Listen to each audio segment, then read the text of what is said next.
سلام، امیدوارم حالتون خوب باشه. خوش اومدین به یه قسمت دیگه از راشن دیسکاشن. تو این قسمت قرار در مورد صفات ملکی توضیح بدم. پس اگه نمیدونین که فرقش با ضمایر ملکی چیه، پیشنهاد میکنم که تا آخر ببینید.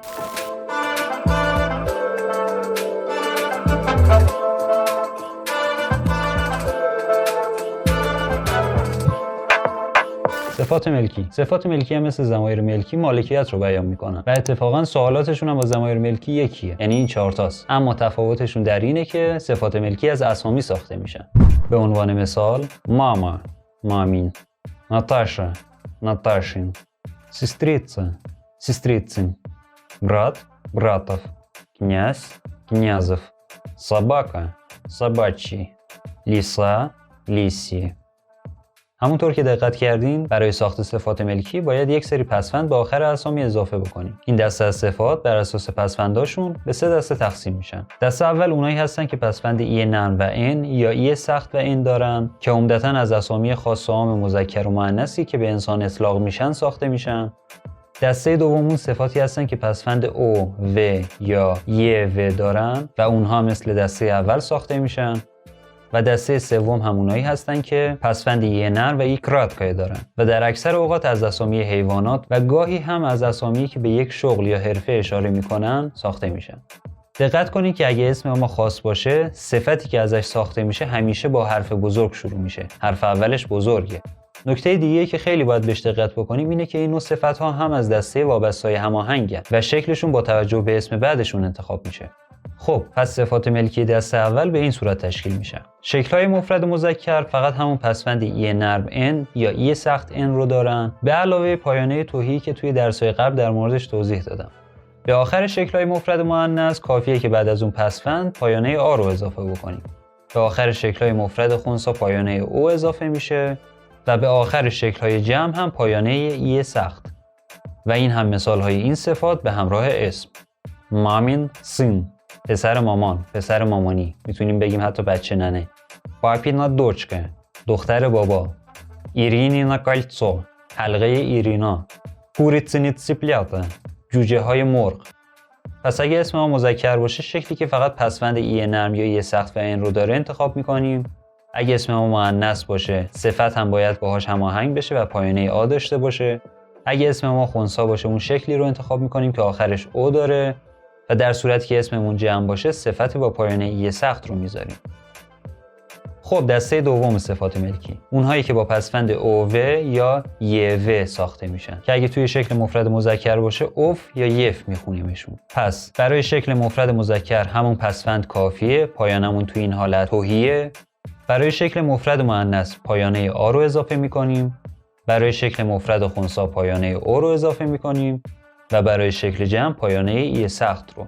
به این 4 تا صفت و پایانه هاشون دقت بکنید. و مثال هاشون همراه با اسم: اتسوف تلفن، تلفن پدر. جیدا و شابکا، کلاه بابا بزرگ.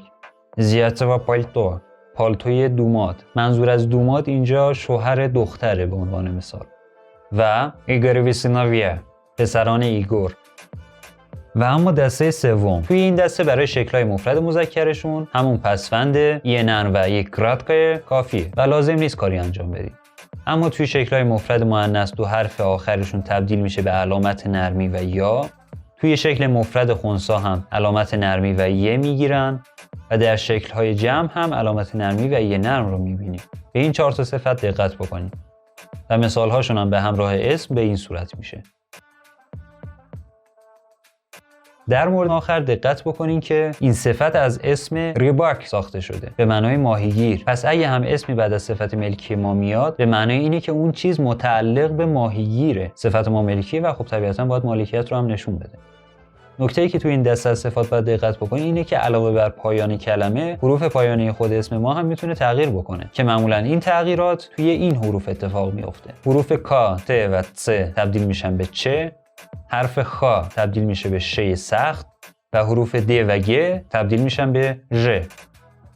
و اینجاست که میرسیم به قسمت جالب ماجرا. میتونیم اسمش رو بذاریم فان فکت. از این دسته از صفات فامیلای روسی خیلی زیادی ساخته شده. مثلا در زمانهای قدیم میگفتن نیکولایف سین، پسر نیکولای، یا کوزنیتسوف سین، پسر آهنگر، پسر کسی که شغلش آهنگری بوده، یا سوکولوف سین، پسر سوکل، پسر کسی که لقبش شاهین بوده. مثل ما که اینجا به یکی ممکنه بگیم قرقی، کم کم این کلمات به تنهایی استفاده می‌شدن. مثلا به یکی میگفتن نیکولایف یعنی پسر نیکولای، یا به یکی میگفتن نیکولایوا یعنی نیکولایوا دوچ مثلا دختر نیکولای. این صفات میتونسته برای تمام اعضای خانواده اون نیکولای استفاده بشه و بعدها این صفات به نوه و نواده‌های اون شخص اطلاق می‌شدن تا زمانی که کم کم تبدیل شدن به لقب اون اشخاص و بعد هم فامیلیشون. و اما مطلب دوم اینی که از این صفات توی اصطلاحات و تعبیرات هم استفاده میشه، ولی فرقشون اینه که اگه این صفات ملکی از اسم خاص ساخته شده باشن، توی این موقعیت‌ها نیازی نیست با حروف بزرگ نوشته بشن. به عنوان مثال پاشنه آشیل همونطور که می‌بینین با حرف کوچیک نوشته شده و همینطور هم به کار میره. و مطلب آخری که باید خیلی بهش دقت بکنین اینه که بعضی از این صفات و پسوندها زایاترن و بسامد بیشتری دارن. یعنی توی زبان روسی امروزی شما اونا رو بیشتر میتونین ببینین، بیشتر میتونین بشنوین، کلمات جدید میتونین باهاشون بسازین، ولی بعضیاشون هم منسوخ شدن. یعنی شما باید اون صفت رو فقط در همون اشکالش استفاده بکنین، حتی در ترکیب کلمات خاص، یا شاید هم فقط یکی از شکلاش کاربرد داشته باشه. پس اینا رو مد نظر داشته باشین. البته هدف این قسمت هم این بود که شما با این صفات آشنا بشین و نه اینکه خودتون شروع بکنین هر اسمی که دیدین این صفات رو بهش اضافه بکنین، صفت ملکی ازش بسازین. فعلا این کارو نکنین. توی این مرحله خوبه که این صفات رو یاد بگیرین تا اگه جایی دیدین یا شنیدین معنیشون رو بتونین از بن و ریشش تشخیص بدین. توی دوره پیشرفته بیشتر در مورد انواع صفات و تفاوتاشون صحبت می‌کنیم. خب اینم از این قسمت. امیدوارم که لذت برده باشین و خوشتون اومده باشه. این صفات‌ها رو بنویسین، تکرار کنین، تمرین بکنین تا ملکه ذهنتون بشن. توی قسمت بعد می‌بینمتون. شاد و سلامت باشین. یا حق.